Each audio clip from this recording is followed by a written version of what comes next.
Hey everyone, welcome back to the Hush Hush Mag channel. Today we're going to be talking about moving to Seattle and what it's like to live in Seattle in the Pacific Northwest. The pros and cons, what's awesome, what's not so awesome, and how it compares to some of the other major cities. So for anyone thinking about moving here or who's already here and wants to understand more about Seattle, this is a great video for you. Let's get into it.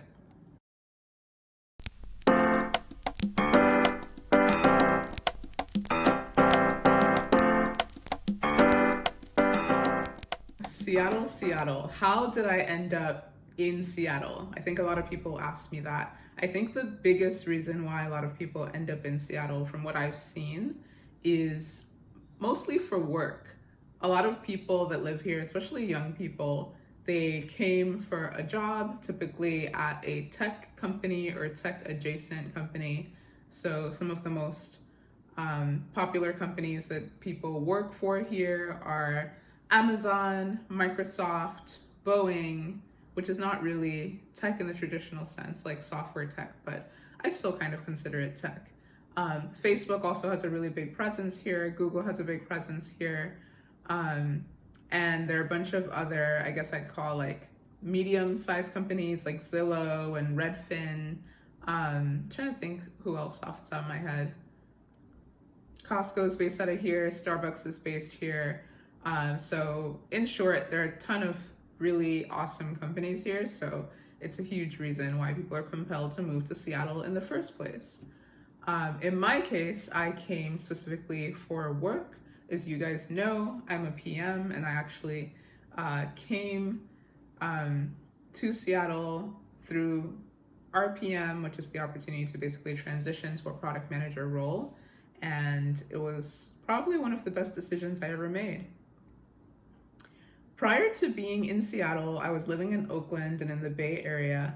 And so I got to experience the Bay Area for 2 years, and then now I've experienced Seattle for almost 2 years. So I can definitely compare and contrast. I also lived in New York, that's where I grew up, and also lived in Philly because that's where I went to school and I worked there briefly.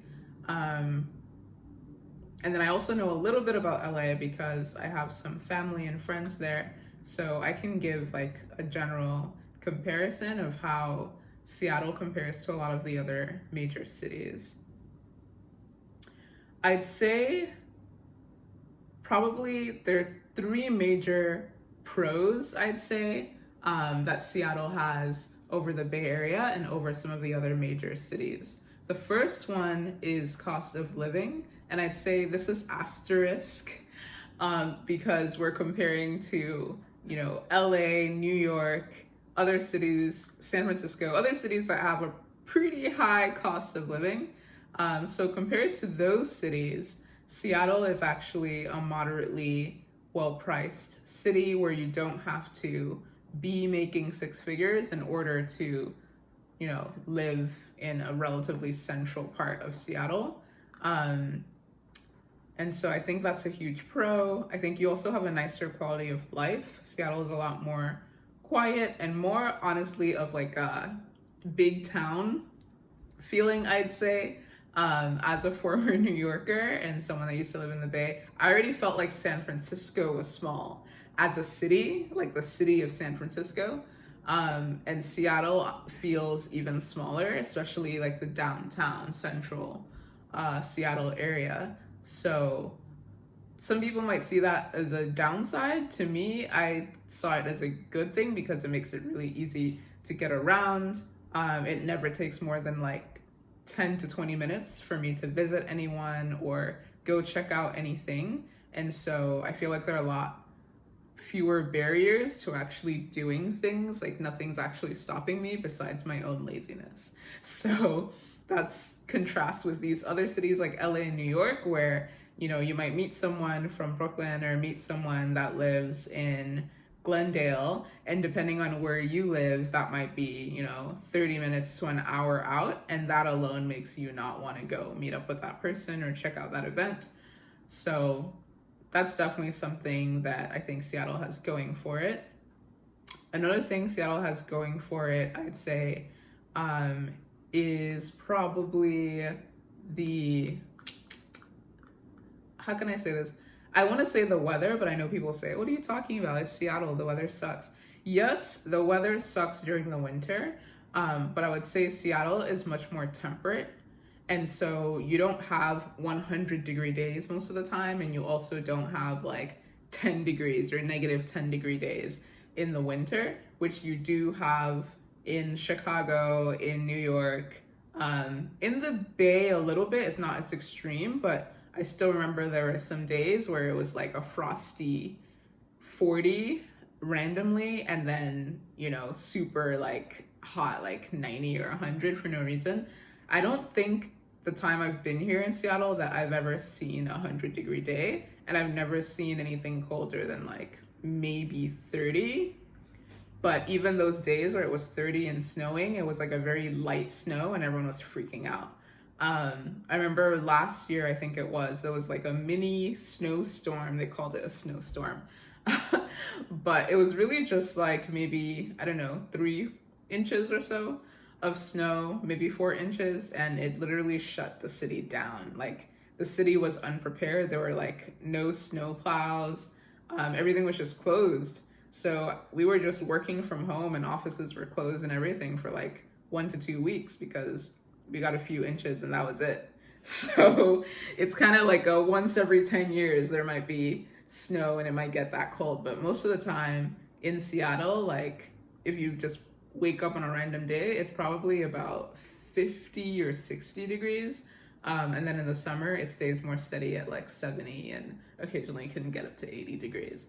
But even when it gets to 80, like that's really hot for people here. So I'd say the weather in the sense that it's temperate. Downside with the weather, as everyone knows, in the winter, it is very depressing. Very, very depressing. Because there's a lot of cloud coverage in Seattle, and it's really interesting because especially if I took a couple of flights in the middle of winter, and when you get into the flight, you'll see like going up into the sky, it's all clouds and gray and depressing, and then you break through the clouds and it's all blue and beautiful and amazing. So for some reason, Seattle just gets a lot of cloud coverage in the winter, and so it's very typical that you might go for days, a couple of days, before you actually see the sun or see a blue sky. So that makes it a bit depressing. And then also you kind of have like the pitter-patter rain. You don't have like rainstorms like you do on the East Coast. You just have like showers, very, very light showers and sprinkles. And so for that reason, the attire is kind of like fleece or like a rain jacket for most of the year, except for the couple of weeks when it actually does dip into the 40s, then people might put on like a real winter jacket. So yeah, weather is both, I'd say, a pro and a con. The other thing I'd say that Seattle has going for it is that it has a lot of really accessible activities and things you can do nearby. I know the Bay Area always likes to brag that they have, you know, all these hiking trails and skiing and like, you know, hanging out at Lake Tahoe and things like that. Like I remember when I moved to San Francisco, like every water cooler conversation or like office conversation was like Lake Tahoe this and Tahoe that and like hiking this and that and that. But when I moved there, I didn't have a car. I didn't have that much money. So I couldn't really do that many things that people were talking about. All those things required a good amount of money or access to a car to drive 3-4 hours to Tahoe on a good day to actually be able to do those things. So it always felt kind of exclusive. I think in Seattle, these things are a lot more accessible. There are waterfalls within 30 minutes of Seattle. There are hiking trails within like 10-15 minutes, sometimes just downtown. Or like some other central area of town. I think like last week we went to an area called Ravenna, or maybe it's called Ravenna. I never know how to pronounce it. And it turned out there was this like massive hiking trail, and you walk in, it's like you're in the city, and then all of a sudden you're in the middle of like a forest in the middle of the city. So you have a lot of that in Seattle. You have a lot of these parks that are just like really well protected and well kept and like really give you that sense of like being outdoors. And then if you truly want to be like super outdoors, you just go an extra like 15-20 minutes out, and you can find a lot of just like wild nature trails and mountains and rivers and all sorts of really beautiful sites that you can check out. So I think that's something that Seattle definitely has over other places. Another thing I really like about Seattle is the amount of water that surrounds the city of Seattle. You have the Puget Bay, you have Elliott Bay, you have Lake Washington, you have Lake Sammamish, you have all these different bodies of water that's just like always around you. So even as you're commuting to work or you're going downtown or you're at a rooftop lounge hanging out with friends, like more likely than not, you're gonna be facing a lake or a bay or a stream or ocean or something. There's always a body of water nearby, which for me is really cool. I grew up in New York City, like I said, and so I'm used to seeing, you know, the Hudson and the East River and the Atlantic Ocean, just seeing like all these bodies of water around. I think it's really beautiful and scenic. So it's one of the really cool things about Seattle as well. So that's a couple of the cool things that Seattle has going for it. Downsides, I already mentioned weather, so I don't need to talk more about that. I'll also say that Seattle is definitely a more conservative and more quiet, reserved place. The people of Seattle, some of them are super cool and super nice, but in general, a lot of the people that you'll meet are more reserved and won't just immediately, you know, jump out at you and start asking you questions and be super interested in your life, and want to be like friends and hang out and do stuff. So that means that you kind of have to take the initiative yourself to actually prompt those questions and set up time and be intentional about like what you're going to do, where you're going to go, make sure it's interesting and kind of like reel the other person in.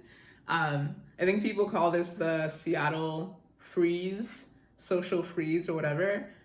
Which for me, it was a bit of an issue, but honestly not too much of an issue just because I'm used to being that outgoing person that's reeling people into doing stuff. I feel like that's something that hasn't really changed no matter what city I've moved to. I always have to kind of like put myself out there because I'm new and I don't know that many people. So I feel like honestly, it's not that hugely different. I think the main piece that's different for Seattle is that people themselves are just not as warm and as outgoing, especially if you're moving from California. You'll notice a big difference between how Californians are, where they're so friendly and smiley and like happy and optimistic and happy-go-lucky. Seattleites are definitely not like that. They're more mellow and chill and just like laid back and kind of quiet. So it's definitely a different vibe. Trying to think what else. I think that's probably the most objective take that I can give.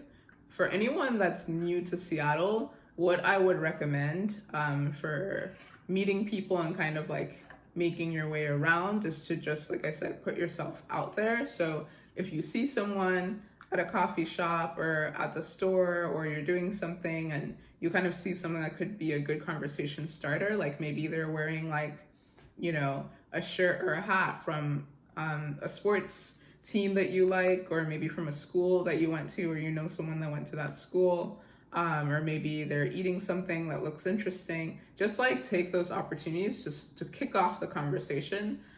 People are willing to have these conversations and to talk and be friendly, and a lot of the time it won't happen unless you start it, like unless you kick it off. So I would just encourage you to not lose hope and not give up. And I think once you start meeting people that are like-minded, at least what I found in my experience is that Seattleites are actually like way more down to earth and way more predictable, I'd say, than people from other places, specifically the Bay Area. The Bay Area, I felt like it was really hard it was easy to build general friendships, but it was hard to go deep. In Seattle, it's hard to build those general friendships, but it's a lot easier to go deep. So you kind of gotta like pick a side and just like stick with it and commit yourself to it, I guess. But yeah, I think that's all I'll share in this video for now. If you have any other questions about Seattle, or want to know anything else about my time in Seattle, please comment below and I'll either make another video to follow up on this one or just answer the questions in the comments. Thank you guys for watching. I hope you enjoyed. I hope this was useful. If it was useful, please subscribe so I can keep making these videos. They take time. So if you want me to keep doing it, subscribe and like my video, and I'll catch you guys next time. Bye.